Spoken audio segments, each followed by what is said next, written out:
Hello again, YouTube. I left this the last time. It's been a while. A bit of a intermission.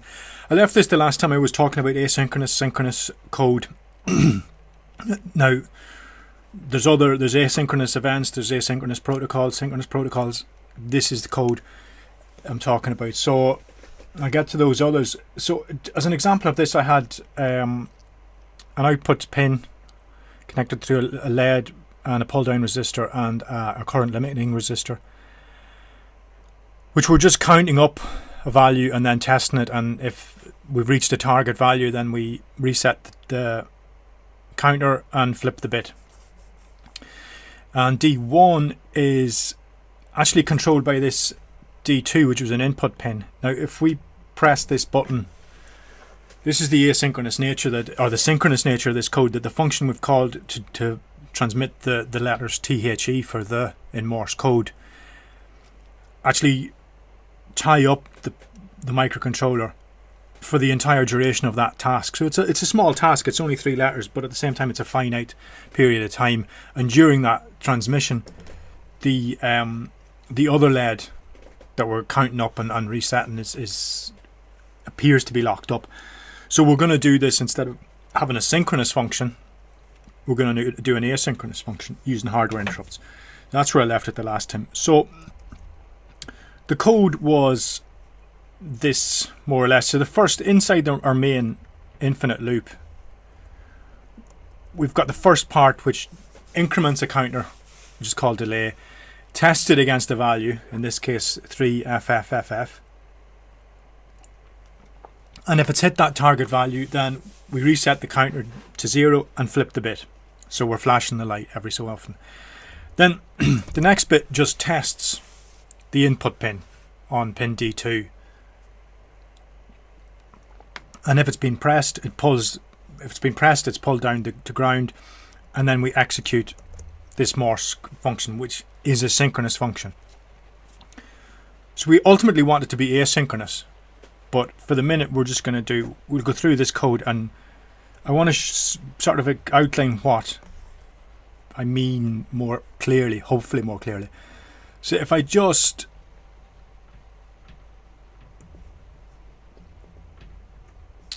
move this up here, if I just color in this code just to show you what I mean. The first bit of code where we were incrementing the delay, testing the delay, and if it's reached a target, we reset the delay and flip the bit, flip the output bit on D0, pin D0. So I'll colour that in black. So that's just one little block of code. And then the next bit, we'll just call it this if statement, that's single statement in C, which tests the input pin. And then if the input pin is pressed, then we execute this Morse transmit function. So if we do this as it is at the minute,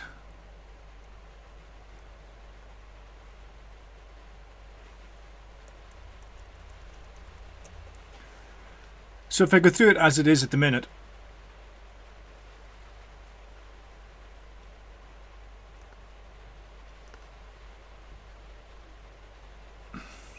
in a synchronous manner, if we call this axis time,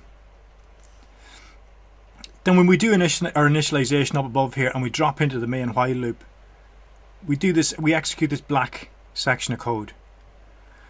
Now, our microcontroller has got a very fast clock speed. This 4 lines of code, 4 or 5 lines of C code, will be compiled down into like 20 or 30 lines of assembly, and there will be this duration will be very short. We're talking microseconds, if not nanoseconds. It depends on the clock speed, but it's a very short but still finite period of time. So the processor is going to do this, and then it's going to do the red bit where it tests our input pin. And if our input pin hasn't been pressed, then it goes through the bottom of the while loop, back to the top of the infinite loop, and then increments delay again. Does that piece of code, tests our input pin. If it's not been pressed, it goes back to the top of the code. Increment delay, test delay, flip the bit if required.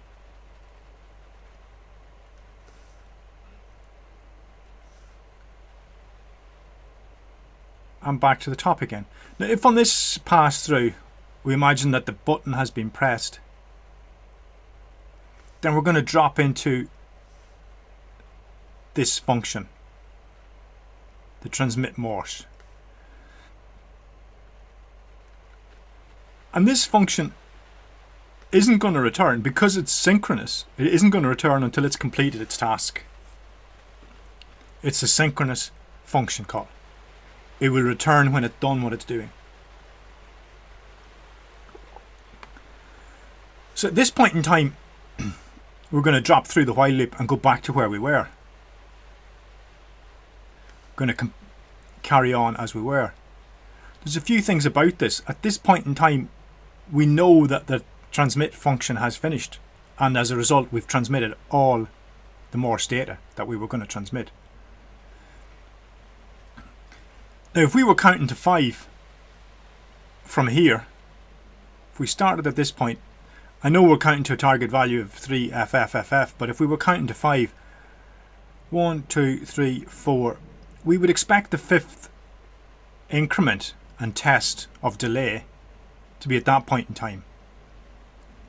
But because we've gone through this, dropped into this synchronous function call, we're actually not popping out and doing their 5th increment and test until this point in time. So we've got a huge delta t between these, when we expected something to happen and when it actually happened.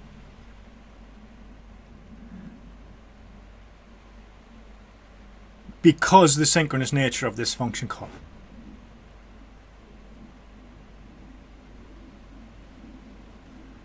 And it appears, because we're not doing what we thought with this constant increment, test and flip the bits, our lead on D0 isn't getting serviced.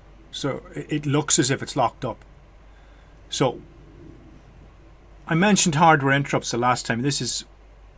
We're going to use a hardware interrupt to turn this into an asynchronous.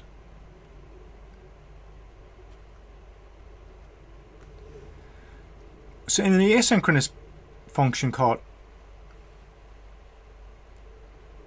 if it's again time, we start exactly the same way. We increment delay, test and flip the bit if required.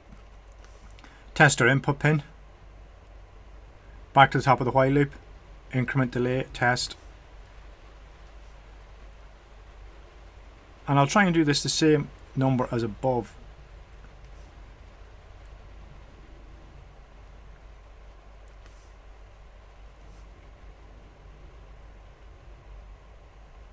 So the loop is just carries on exactly the same as in the asynchronous example. But now, this time, we test the input pin, and it is being pressed. So we call the transmit function. But the transmit function just sets up, initializes things that it requires, and immediately returns. So at this point in time, when our transmit function is returned, we go straight back to the top of the loop. In the example above, we were counting to 5 and there was this huge delta t. In the lower example, we expected the 5th increment and test to be at that point in time. But instead we started the transmit function. But it returned, and now this is our delta t.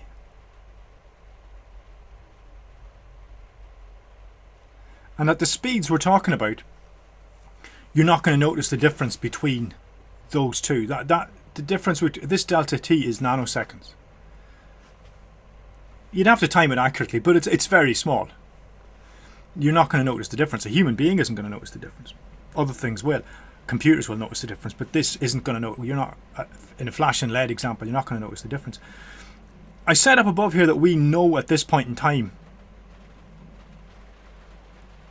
that transmit is complete.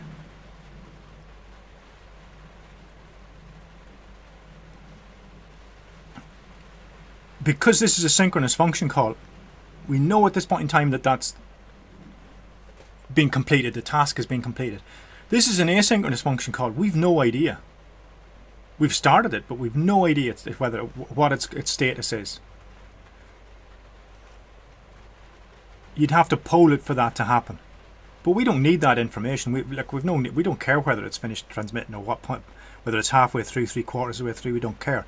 In this example, we don't care. In other examples, we probably would, but in this case, it runs in the background. Now, we carry on as normal through the main loop, but then, because we're relying on interrupts, if this transmit function starts a timer, it's going to interrupt. And if we color this interrupt in blue,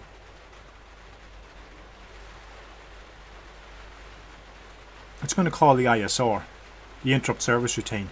And the interrupt service routine is going to give a little bit of time to our Morse transmit functionality. We'll have to re-edit our Morse code Morse.c file to take use of this and make it actually an asynchronous function call using the hardware time as a mechanism. If we were programming in a different environment, we still have the same problems. Like I said, if we were programming Android, you still have, if you're doing a big download off the internet, you don't want that to be a synchronous task whereby you have to wait for it to finish before you carry on and update the user interface. So you make this asynchronous, and you've got loads of tools at your disposal at that level of programming. You've got an Android phone might have 4 cores in its CPU, or 4 CPUs cores in its hardware, so it can multitask. It's got multi-threads. Linux operating system is multi-processing, multi-threaded, loads of other different mechanisms to do asynchronous programming. We're just using a hardware interrupt down at this embedded level. So this carries on, and maybe we get another interrupt and do another bit of Morse code.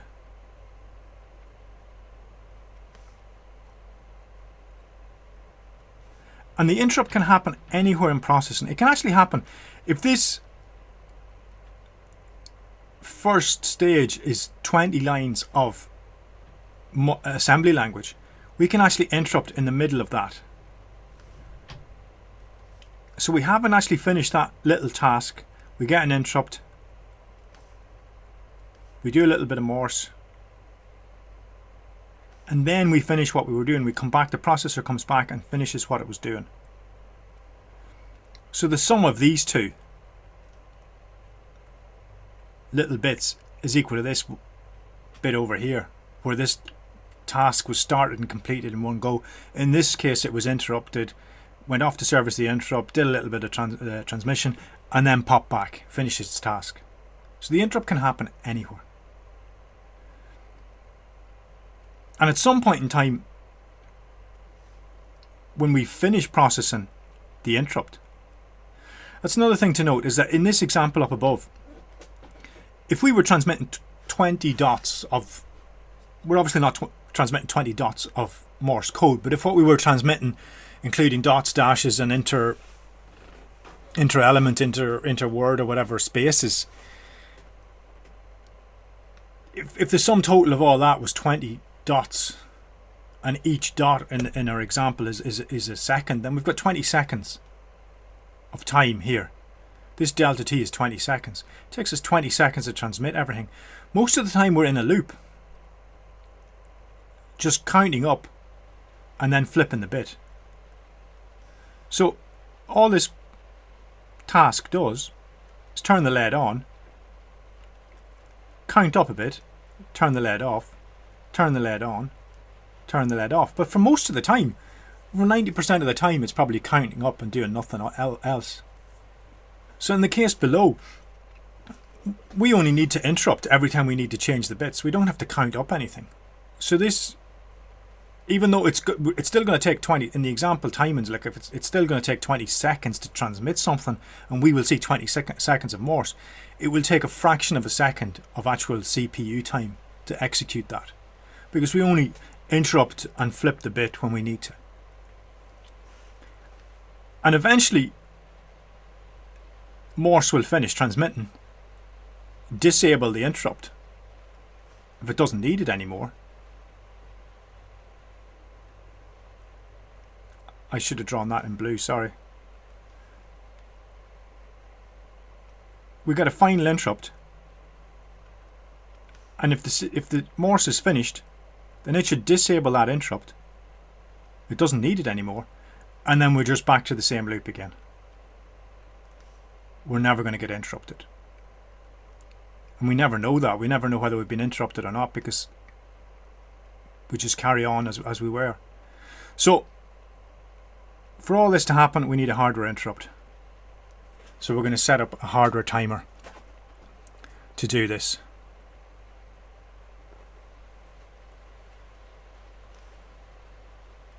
I should just put a plus there just to remind me that that's. So let's do some code.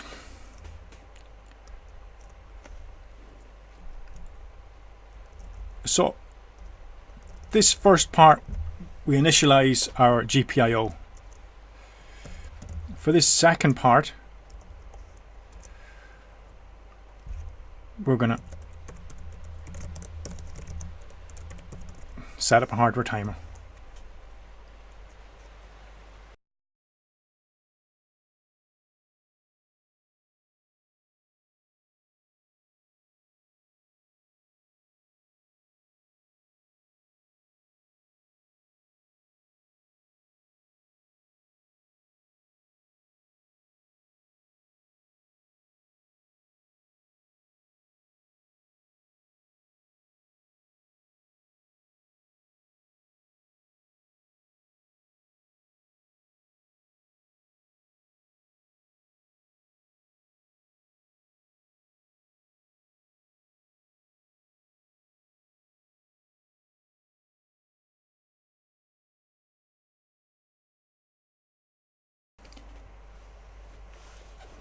So that's the code, if I'm correct. If I got all this done.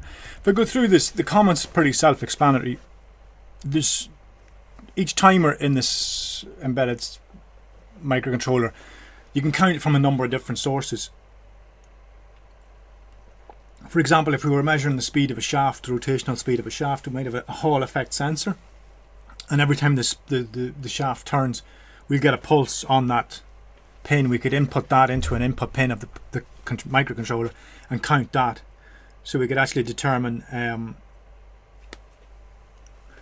what the rotational speed is. We're going to use the internal CPU clock, but we're going to divide it by 256 because the clock is so fast. We're talking megahertz, so millions of times a second. We want to slow that down, so we're going to divide it by 256. It's not a gated timer, so we turn that off. I'll come back to that in another video. And because we're using interrupts, we want an interrupt priority of the highest priority, which is 7. It's the only interrupt we've got in this code, so we don't have to juggle what is a higher priority interrupt. So keeping it simple, we'll just make this the highest. Now we want to clear the interrupt flag. If there's an existing condition, there shouldn't be because we've just powered up, but just to make sure, reset the flag, make sure there's not an interrupt condition, and enable that interrupt. So the timer 1 interrupt is now enabled. Now the interrupt is enabled, but we haven't actually started the timer yet. These two registers are the guts of the actual timer functionality. The first one, timer 1, we want to start counting from 0, and we want the target value is 3FFF. So that's where we count from, and that's our target. And then the last thing we do is turn on the timer. Now if I compile that, it compiles successfully and links successfully, so that's executable. But there'll be a runtime error in this, because if we go look at the datasheet, in the flash memory, the program memory, the first address 0 and 02 contain a go-to address, which is the reset vector. So whenever the microcontroller is turned on, it reads address 0 and executes that go-to address. So if we look at the disassembled code, or if we look at the memory that's been generated,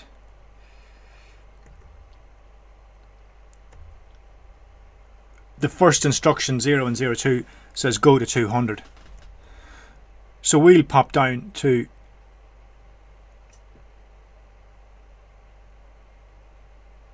the first thing the microcontroller does when its power's on, reads that address, and then it just jumps to 200, which is this. Now it's kind of hard to read because I haven't built with symbols in. So I'll do a debug build just for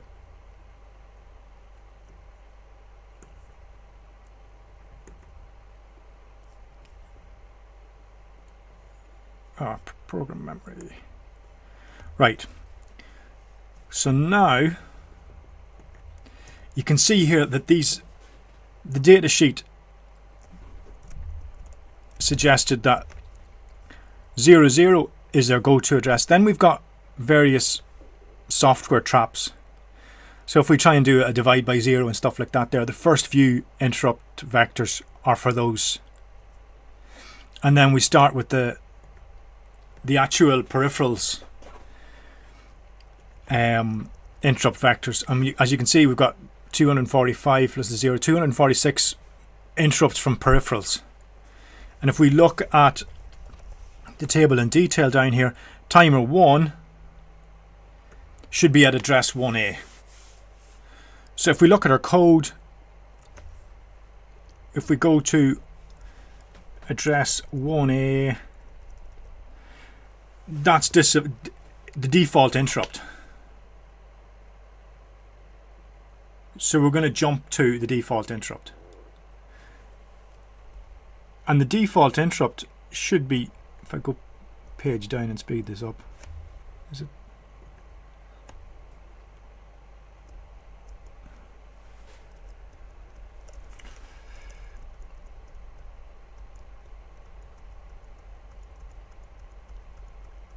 Oops.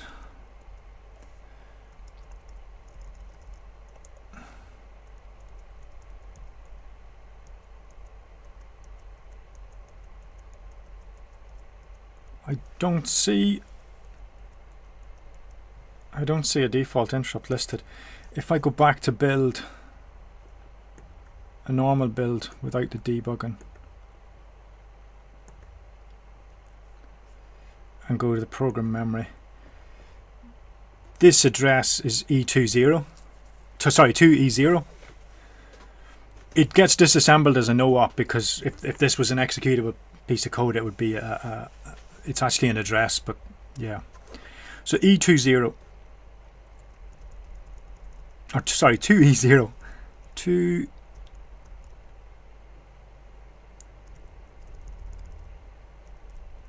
So there's 2E0. So that's the address of the default interrupt. And as you can see, all it does is just a break and then reset. So it restarts the processor, or the microcontroller just goes back to address 0 and jumps from there as if it's just been turned on. So back to address 200. Now another thing you might notice, if I do another debug build here and look at the program memory again, I've obviously got a couple of windows open. This debug will include the symbol, so I've got like the symbol like a default interrupt there, so it's kind of more readable. So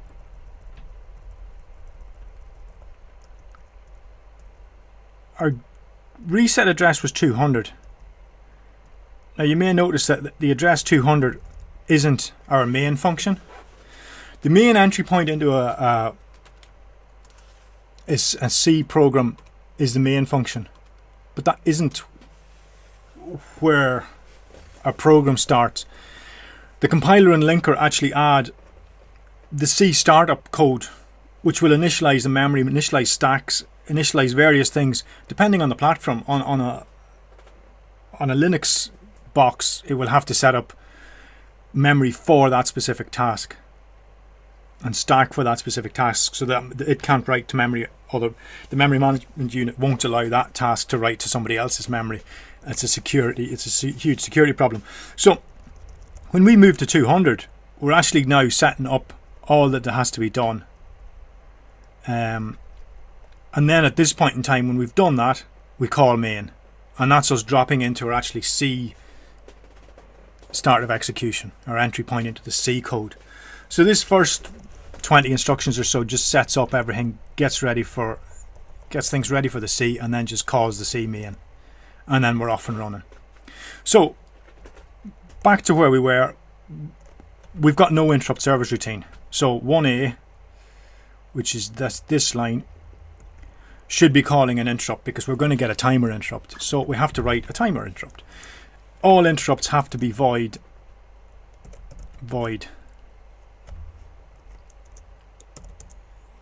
You don't pass parameters to an interrupt service routine, and they don't return anything. And because we're compiling, this has to have a special name, because we've got to tell the compiler it's an interrupt, a specific interrupt. So this is the timer 1 interrupt, and there's also a few attributes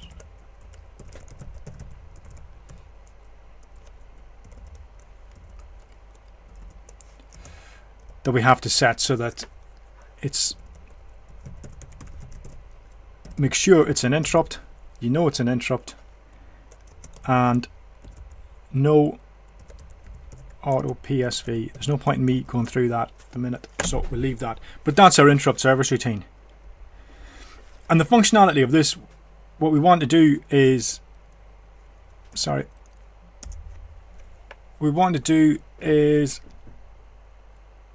we've got to this point because the timer 1 interrupt flag has gone. So we want to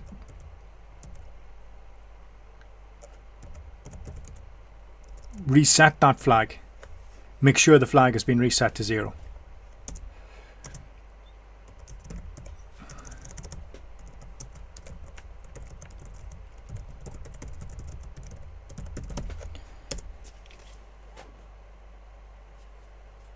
We also, at this point in time, we might want to stop the timer, but we'll keep the timer going infinitely. But we'll reset its value. But we'll just keep counting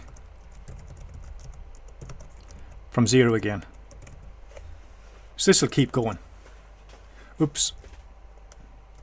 Bit of a semicolon in this shoot.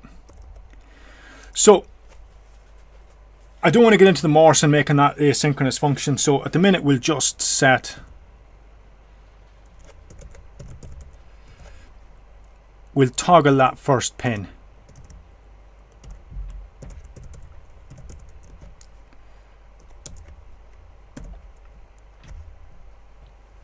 Just to show you that the interrupt service routine is running, and we won't mess with that pin in these 2 lines of code. We'll get rid of these 2 lines of code. So the second lead on D1, we never touch it inside the main infinite loop of our program. We only ever touch it from the interrupt service routine, which is going to keep running, and it's going to be exactly the same functionality on the 2 leads. One of them is going to be flashed by our main loop down here, and the other is going to be flashed by this interrupt service routine. So if I build this again, there shouldn't be any difference to the code, more or less. But if we go back to the memory, I'll do a debug build and go back to the memory. You can see now that our interrupt that we wanted to be at 1A is this T1 interrupt. So anytime the timer goes off, we're going to call this function. everything else is exactly the same. Our reset address is still 200.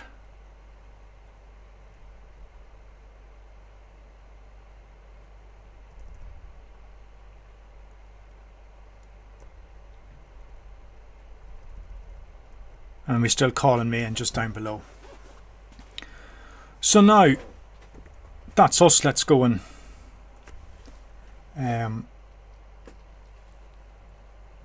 program this into our target device. If I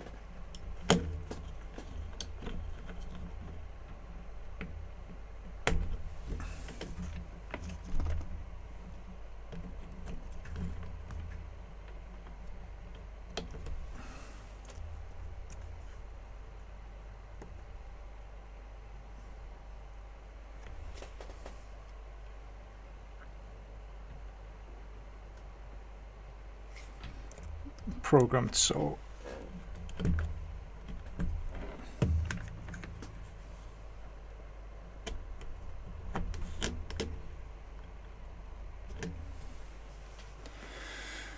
there we have it. We've two LEDs. One's been run by an interrupt service routine and the other's just been in the main infinite loop counting up.